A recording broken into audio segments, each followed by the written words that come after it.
let's back to the Web TV Africa CEO Forum. Here in direct, you can use the hashtag ACF2022 if you like to comment, react, and share. And it's a great pleasure to talk again about the Disruptors Club in this Disruptor show. And it's a great pleasure to receive you because Kovali just talked about your fundraising. She's so happy to receive a woman in this project also. Let me introduce quickly yourself. You are, sorry, I take your business card. Tarnid Sid, you're based in Sudan. In Sudan. Can you describe about your activity, your sector? Sure. I think you talk about Kashi, Yeah. and you're in a payment solution. Yeah. And also talk about this story about the fundraising. The fundraising, okay. All right, fantastic. So it says, in essence, we launched actually a few years ago an online classifieds platform. Okay. So it was a basic marketplace for people to buy and sell things in Sudan. And it was called alsouk.com. And it did very well, but we hit an issue with payments. There were no digital payments or not enough in the country. So we ended up expanding into payments, first in a very digitized form, and then in the end we decided actually what was missing in the whole country was a payment network. So in essence, like the total payment rails across the whole ecosystem was missing. So we decided to be very ambitious and to build that. And at the time, Sudan had been lifted from the last US sanctions, and so the country was beginning to open up. So we decided, let's do a proper fundraise, and let's really build this, like take on this big challenge. And so that's why we did the big fundraise. And it was quite interesting because in essence, it was the first time any venture capital money had been invested in Sudan. Wow. So congratulations. Thank you. Important to mention that. It took like quite a long time to get I it imagine. done. The story is quick, but the story behind that is, I imagine. It was a lot of work. But I think we broke a barrier, and I'm hoping that on the back of that, it's really opened up the ecosystem, and many startups in Sudan will benefit from that. You broke a double barrier because as a woman, if you allow me, Yeah. is another challenge. And is your first participation at the Africa CEO Forum? It is. What is your first impression about this meeting? Did you create a good networking, also maybe a new partner coming in your project, in your business? I think what's so nice about this is there's still not many places where you can go and meet other people doing things on the African continent and other Africans. And so that's really nice. It's a way to bring us all together.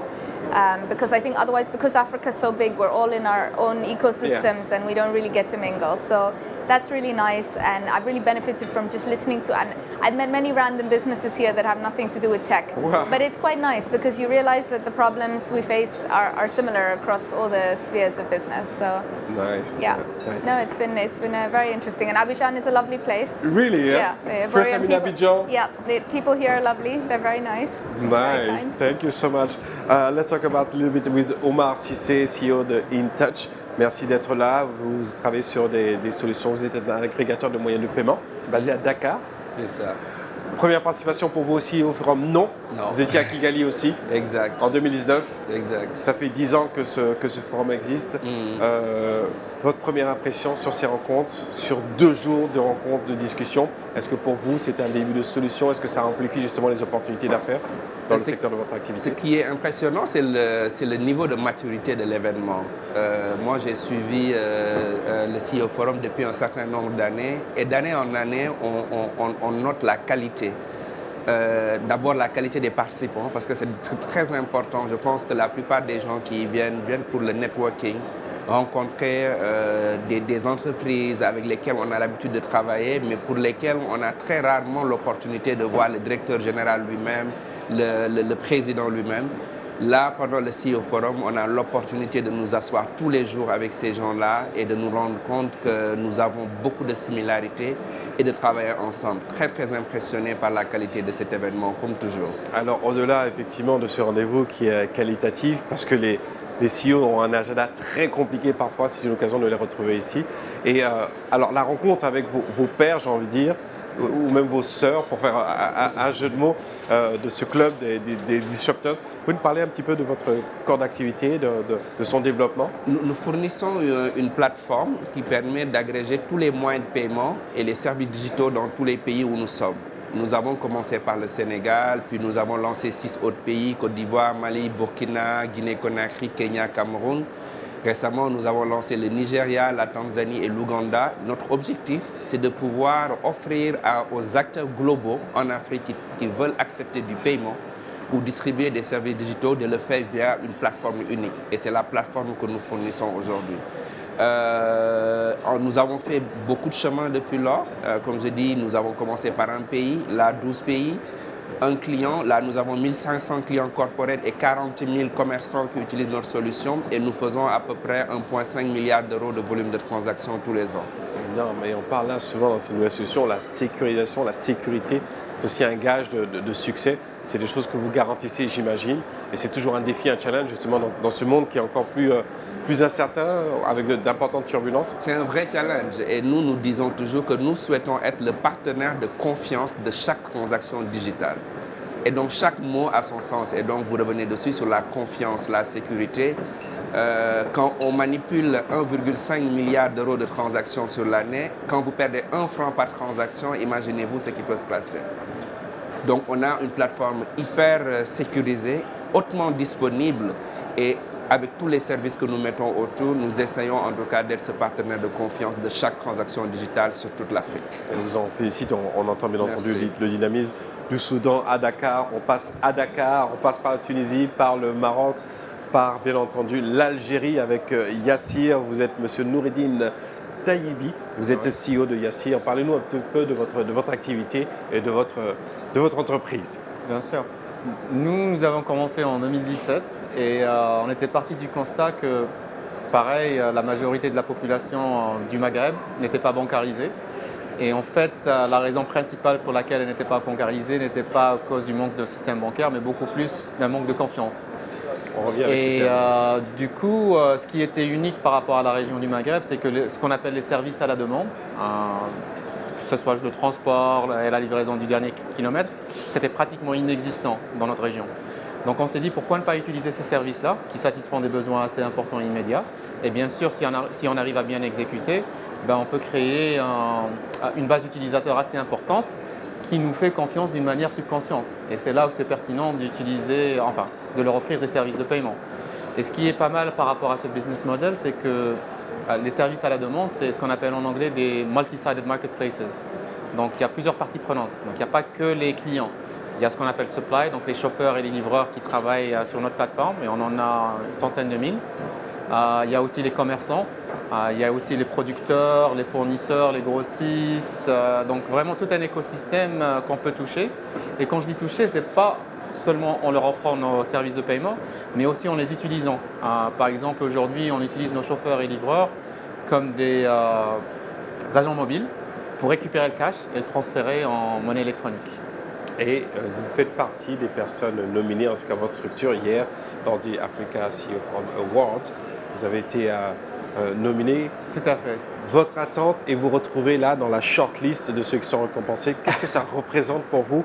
Est-ce que finalement c'est une pression en plus, c'est une responsabilité ou c'est un jeu simplement qui contribue un petit peu à... En toute honnêteté, il n'y avait aucune pression. C'est vrai.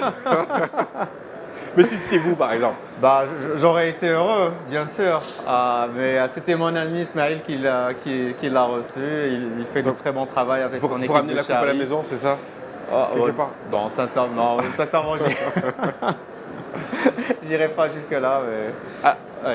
Alors justement, dans ces rencontres, justement avec cette idée du Disruptor Club, le partenaire Visa contribue justement à vous encadrer, à apporter son soutien au projet. Ces rencontres que vous faites sont capitales pour le développement. Vous êtes maintenant sur plusieurs pays et vous essayez de vous étendre encore plus. C'est la logique finalement de toute entreprise. Mais il faut pouvoir jouer avec ce jeu dans un contexte, on le rappelle, qui est encore très incertain. Il faut être innovant, il faut être réactif et il faut ne pas perdre sa base de clients et ses services. Tout à fait. Non, je suis totalement d'accord. Ce que ce genre de forum offre, c'est déjà nous rencontrer tous ensemble à travers tout le continent. Donc, il n'y a vraiment aujourd'hui aucun événement en Afrique qui nous permet de faire ça. Donc, ça a été le cas. Donc, vraiment, j'étais très ravi de rencontrer pas mal de gens et échanger avec eux pour la première fois. Donc, ça, c'est énorme. Le deuxième aspect, en fait, c'est d'avoir accès à toutes les entreprises africaines qui peuvent être des partenaires à un certain moment ou à un autre. Donc avoir cet accès-là direct, comme on dit en anglais, peer-to-peer. Donc il n'y a pas, disons, une barrière à avoir ce contact-là initial. Et je pense que le troisième point, déjà, le fait d'avoir un tel événement, bon, j'espère que ça deviendra annuel. Je sais que le dernier était en 2019 et celui-là est mon premier. C'est de dire au monde que voilà, l'Afrique est là et elle est en train de progresser.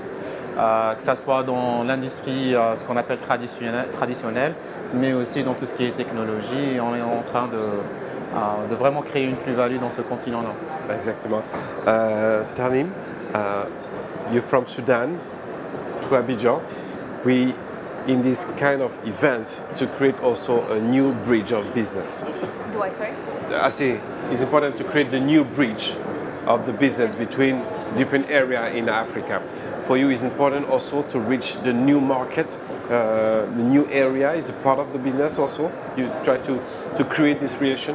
Yeah, for sure. I mean, we are very Sudan focused at the moment because there's huge opportunity in Sudan. But of course, as we've seen, when you build a successful model in one country, you can then, replicate in other countries. So I think actually for us, meeting people operating in different countries and creating a network, a peer-to-peer network is very nice because I think the optionality down the line and I hope we'll see more partnerships between startups across Africa is really, I think, what's going to connect the continent properly and allow us to really reach maturity. Excellent.